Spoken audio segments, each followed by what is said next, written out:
अगर सब कुछ पहले से लिखा हुआ है यानी डेस्टिनी फिक्स्ड है, तो कर्म क्यों करना चाहिए? इसका उत्तर अष्टावक्र गीता बहुत सूक्ष्म तरीके से देती है कि जो तुम हो वो शरीर या मन नहीं, बल्कि शुद्ध साक्षी यानी प्योर कॉन्शियसनेस हो। और इस स्तर पर वास्तव में न कोई कर्म है, न कर्ता, न भाग्य। लेकिन समस्या ये है कि हम खुद को शरीर और मन मान लेते हैं और उसी भ्रम में मैं कर रहा हूं और मेरे साथ हो रहा है जैसी धारणाएं बनती हैं। इसलिए कर्म का प्रश्न उठता है, जबकि सच्चाई में आत्मा न कुछ करती है न कुछ भोगती है, वो केवल साक्षी है। फिर भी जब तक ये अनुभूति यानी रियलाइजेशन नहीं होती, तब तक संसार के स्तर पर कर्म अनिवार्य है। क्योंकि शरीर मन की प्रकृति ही क्रिया करना है यानी एक्शन करना। जैसी अग्नि का स्वभाव जलाना है और हवा का चलना, उसी तरह मनुष्य का शरीर बिना कर्म के नहीं रह सकता।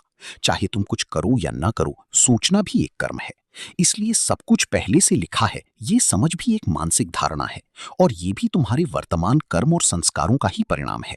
अष्टावक्र कहते हैं कि ज्ञानी व्यक्ति ये जानकर कि मैं करता नहीं हूं, कर्म करता हुआ भी भीतर से अकर्ता यानी नॉन डूअर रहता है। यानी बाहर से जीवन चलता रहता है, खाना, चलना, बोलना, काम करना, बट भीतर से वो जानता है कि ये सब प्रकृति यानी नेचर कर रही है। सिर्फ साक्षी हूं, इसलिए कर्म करना बंद नहीं होता, बल्कि कर्म के साथ जुड़ा हुआ अहंकार खत्म हो जाता है। यही असली मुक्ति है। कर्म छोड़ना नहीं, बल्कि कर्तापन, डूअरशिप छोड़ना। अगर तुम ये सोचकर कर्म छोड़ दोगे कि सब पहले से तय है, तो ये भी एक प्रकार का अहंकार और अज्ञान है, क्योंकि ये निर्णय भी तुम ही ले रहे हो और उसके परिणाम भी तुम्हें ही भोगने पड़ेंगे। इसलिए अष्टावक्र गीता का संदेश है कि कर्म करो, लेकिन ये समझते हुए कि मैं नहीं कर रहा। तब कर्म तुम्हें बांधता नहीं, बल्कि मुक्त कर देता है। जैसे एक अभिनेता मंच पर पूरी लगन से अभिनय करता है, लेकिन भीतर जानता है कि ये सिर्फ एक भूमिका है, वैसे ही जीवन को जियो पूरी तरह से, लेकिन बिना आसक्ति, अटैचमेंट और अहंकार की। तब भाग्य बनाम कर्म का सवाल ही खत्म हो जाता है, क्योंकि तुम उस स्तर पर पहुंच जाते हो जहां न भाग्य है न कर्म, सिर्फ शुद्ध अस्तित्व, प्योर बीइंग है। तुम फिर उसी गहराई में उतरना चाहती हो, तो बात को और साफ करते हैं। अष्टावक्र गीता के अनुसार सब पहले से लिखा है। ये विचार खुद मन की रचना है, आत्मा की नहीं। आत्मा के स्तर पर न समय है, न भाग्य, न भविष्य। वो तो सदा एक जैसी, अचल और निरपेक्ष है। लेकिन जैसे ही तुम मन के स्तर पर आती हो, वहां कारण कार्य, कॉज इफेक्ट, कर्म फल, भाग्य सब शुरू हो जाता है। और यही भ्रम पैदा होता है कि अगर सब तय है तो मैं क्यों करूं। असल में ये प्रश्न ही मन का है, आत्मा का नहीं, क्योंकि आत्मा तो कभी कुछ करती ही नहीं। अब समझो, जब तुम कहती हो सब पहले से लिखा है, तो ये भी एक सोच है, और सोच अपने आप में एक कर्म है। यानी तुम चाहकर भी कर्म से बच नहीं सकते, क्योंकि सोच, इच्छा, निर्णय सब कर्म की ही रूप है। इसलिए अष्टावक्र ये नहीं कहते कि कर्म छोड़ दो, बल्कि ये कहते हैं कि अपने आप को कर्ता मानना छोड़ दो। यही असली क्रांति है।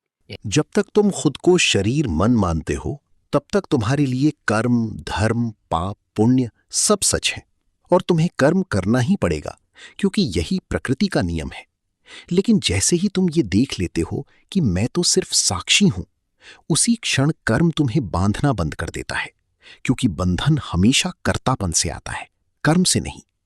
जैसे बादल आसमान में आते जाते रहते हैं, लेकिन आसमान कभी भीगता नहीं, वैसे ही कर्म शरीर मन में होते रहते हैं, लेकिन साक्षी आत्मा अछूती रहती है।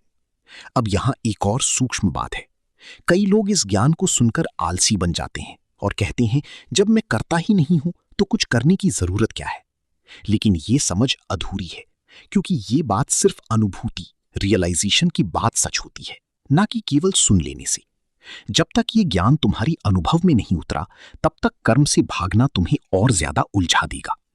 अष्टावक्र कहती हैं कि ज्ञानी व्यक्ति कर्म करता हुआ भी भीतर से शांत और निर्लिप्त रहता है, और अज्ञानी व्यक्ति कर्म ना करते हुए भी भीतर से बेचैन और बंधा हुआ रहता है। इसलिए असली मुद्दा करना या ना करना नहीं है, बल्कि कौन कर रहा है ये समझना है। जब मैं कर रहा हूं ये अहंकार गिर जाता है, तब हर कर्म सहज, एफर्टलेस हो जाता है। जैसे नदी बहती है, फूल खिलता है, हवा चलती है, कोई प्रयास नहीं, कोई बोझ नहीं। तब जीवन एक खेल, लीला बन जाता है, ना कि संघर्ष। और अंत में अष्टावक्र का सबसे गहरा संकेत यही है कि तुम अभी भी वही शुद्ध चेतना हो, जिसे ना कर्म छू सकता है ना भाग्य बदल सकता है। बस तुम्हें इसे पहचानना है, क्योंकि जिस दिन ये पहचान हो गई उस दिन ये सवाल ही खत्म हो जाएगा कि कर्म क्यों करना है। क्योंकि तब तुम्हें दिखेगा कि वास्तव में कभी कुछ हुआ ही नहीं, सब एक सपना था और तुम हमेशा से उससे परे थी। अब इसे और भी सूक्ष्म स्तर पर समझो। अष्टावक्र गीता बार बार एक ही बात को अलग अलग कोण से दिखाती है कि बंधन वास्तविक नहीं है, केवल मान्यता है, बिलीफ है। और इसी से कर्म, भाग्य, प्रयास, ये सारी धारणाएं खड़ी होती हैं। तुम सोचते हो कि कोई अदृश्य शक्ति पहले से सब लिखकर बैठी है, लेकिन अष्टावक्र कहते हैं कि ये विचार भी उसी मन का हिस्सा है जो खुद अस्थिर और परिवर्तनशील है। इसलिए उस पर आधारित कोई भी निष्कर्ष अंतिम सत्य नहीं हो सकता। असल में जो लिखा हुआ लगता है वो तुम्हारे ही पिछले संस्कारों, इच्छाओं और धारणाओं का प्रवाह है, जो इस क्षण में विचार और परिस्थितियों के रूप में प्रकट हो रहा है, और तुम उसे भाग्य नाम दे देते हो। लेकिन जिस क्षण तुम साक्षी होकर इसे देखते हो, उसी क्षण ये जादू टूटने लगता है, क्योंकि तब तुम्हें दिखता है कि विचार अपने आप आ रहे हैं, निर्णय अपने आप बन रहे हैं, शरीर अपने आप क्रिया कर रहा है। तुम केवल देख रहे हो, और यही देखने की स्थिति, विटनेसिंग, तुम्हें धीरे धीरे उस गहराई में ले जाती है जहां करना और होना अलग अलग नहीं रहते, बल्कि सब एक ही चेतना की अभिव्यक्ति बन जाते हैं। तब कर्म बोझ नहीं लगता, क्योंकि उसमें मुझे कुछ पाना है या मुझे कुछ बनना है जैसी भूख नहीं रहती। यही कारण है कि अष्टावक्र के अनुसार मुक्त व्यक्ति, लिबरेटेड बीइंग, बाहर से बिल्कुल सामान्य जीवन जीता है। वो काम करता है, बात करता है, निर्णय लेता है, लेकिन भीतर से पूरी तरह शांत रहता है, क्योंकि उसे पता है कि ये सब एक स्वप्न जैसा है। अब यहां एक और गहरी बात आती है। जब तुम कहते हो अगर सब तय है, तो तुम भविष्य को पकड़ने की कोशिश कर रहे हो। लेकिन सच्चाई ये है कि न तो भविष्य कभी आया है, न अतीत कहीं मौजूद है। सिर्फ ये वर्तमान क्षण ही है, और इसी में सब कुछ घट रहा है। इसलिए पहले से लिखा हुआ का विचार वास्तव में वर्तमान से भागने का एक तरीका बन जाता है, जबकि अष्टावक्र तुम्हें सीधे वर्तमान में लाते हैं, जहां ना कोई प्रश्न बचता है, ना कोई उलझन। वहां केवल शांति है, साक्षी भाव है, और एक गहरी स्वतंत्रता का अनुभव है। और जब ये अनुभव गहराता है, तब तुम्हें दिखता है कि कर्म करना या ना करना, सफल होना या असफल होना, ये सब सतह की लहरें हैं। तुम्हारी असली पहचान उस गहरे सागर की तरह है जो कभी नहीं बदलता। इसलिए अंत में संदेश बहुत सीधा है, लेकिन समझने में कठिन। कर्म इसलिए मत करो कि तुम्हें कुछ मिलेगा, और कर्म इसलिए भी मत छोड़ो कि सब तय है, बल्कि बस इसलिए करो क्योंकि यही इस क्षण की स्वाभाविक अभिव्यक्ति है।